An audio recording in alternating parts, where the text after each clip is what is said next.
Shalom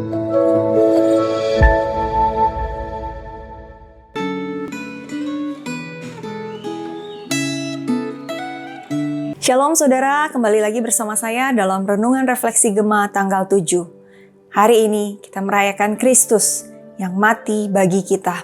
Bacaan firman Tuhan dari Matius 27 ayat 32 sampai 56. Mari kita siapkan Alkitab kita dan kita persiapkan hati kita masuk di dalam doa.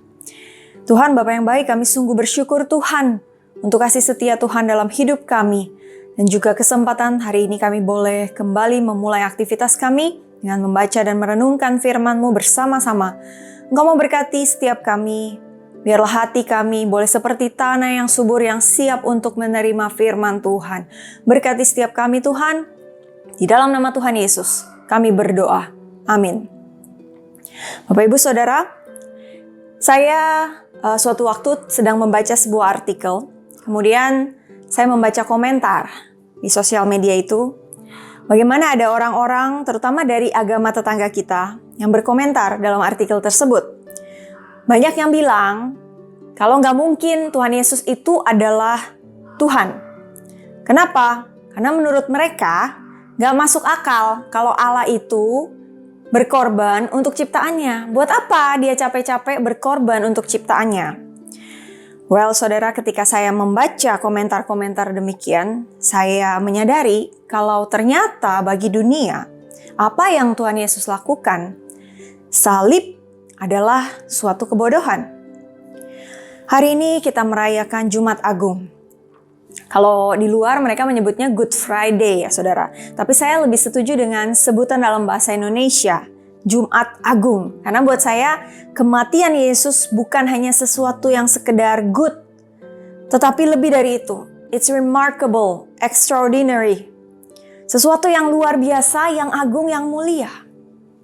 Bayangkan bagaimana Allah, pencipta kita, merelakan anaknya yang tunggal, bukan sekedar menebus dosa kita lewat berfirman, oke, dosamu kuampuni, tapi dengan action nyata, dia menjadi sama dengan manusia. Dia menanggung penderitaan yang bahkan mungkin manusia saja tidak pernah merasakannya. Mari bersama kita baca Matius 27 ayat 34. Lalu mereka memberi dia minum anggur bercampur empedu. Setelah ia mengecapnya, ia tidak mau meminumnya. Bapak Ibu Saudara, salib mungkin adalah bentuk penghukuman yang paling menyakitkan yang pernah diciptakan oleh manusia. Ketika Tuhan Yesus sedang memikul salib, ia diberi minum anggur bercampur empedu yang ternyata bukan hanya untuk menghilangkan rasa hausnya, tetapi anggur itu untuk membuat seseorang itu mati rasa dan tidak terlalu merasakan sakit.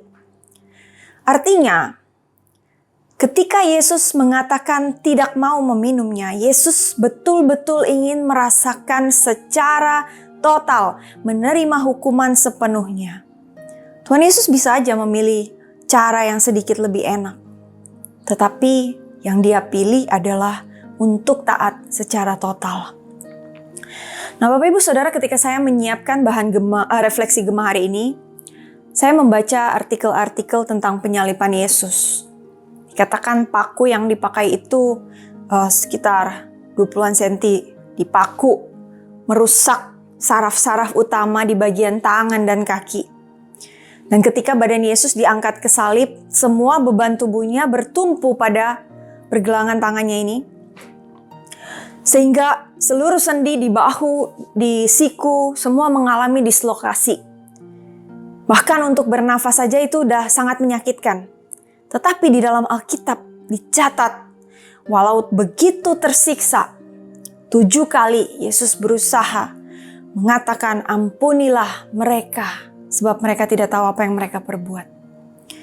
Tapi itu bahkan belum mencapai klimaksnya. Penderitaan Yesus yang terbesar adalah ketika Allah Bapanya meninggalkan dia. Karena ketika Yesus ada di kayu salib, yang menempatkan dirinya pada posisi manusia berdosa, sehingga Allah merasa jijik, kemudian Allah memalingkan wajahnya dan meninggalkan dia. Disitulah Yesus mengalami penderitaan yang luar biasa menyakitkan.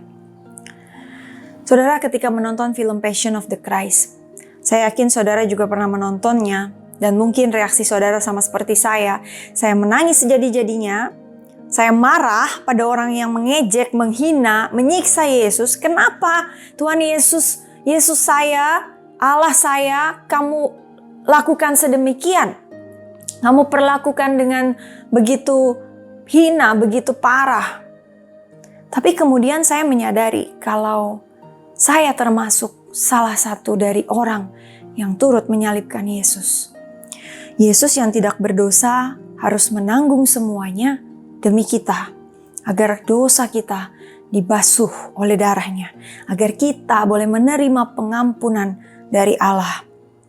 Melalui salib itu, Yesus menggenapi rencana keselamatan yang Allah rindukan untuk manusia.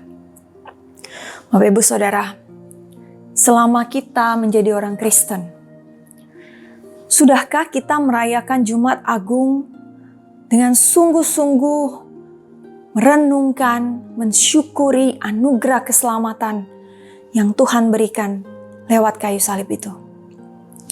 Saudara, 2 Korintus 5 ayat 17 berkata, jadi siapa yang ada di dalam Kristus, ia adalah ciptaan baru, yang lama sudah berlalu, sesungguhnya yang baru sudah datang. Saudaraku, Kristus sudah berkorban buat kita. Karena itu mari kita renungkan bersama.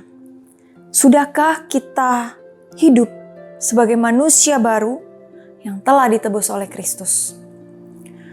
Sudahkah hidup kita menyatakan karakter manusia baru yang ditebus, yang menolak dosa, yang punya kerinduan untuk hidup benar di hadapan Tuhan? Dan sudahkah hidup kita berkenan dan memuliakan Dia? Mari kita berdoa. Tuhan Bapa kami sungguh bersyukur punya Allah yang seperti Engkau. Allah yang mau berkorban buat kami, walaupun menurut dunia hal itu adalah hal yang bodoh. Tapi buat kami, Engkau yang mau berkorban di atas kayu salib adalah suatu anugerah buat kami. Suatu kemuliaan. Tuhan, karena itu biarlah dalam kehidupan kami boleh sungguh rindu untuk mau hidup sebagai manusia baru yang telah ditebus. Kami mau punya karakter manusia-manusia yang telah ditebus Tuhan. Biarlah hidup kami boleh pakai sungguh untuk memuliakan Engkau. Biarlah hidup kami boleh terus berkenan kepada Tuhan. Terima kasih Tuhan Yesus. Kamu berkati setiap kami. Dan aktivitas kami hari ini kami serahkan ke dalam tangan Tuhan. Di dalam nama Tuhan Yesus kami bersyukur, kami berdoa. Amin. Tuhan Yesus memberkati kita semua.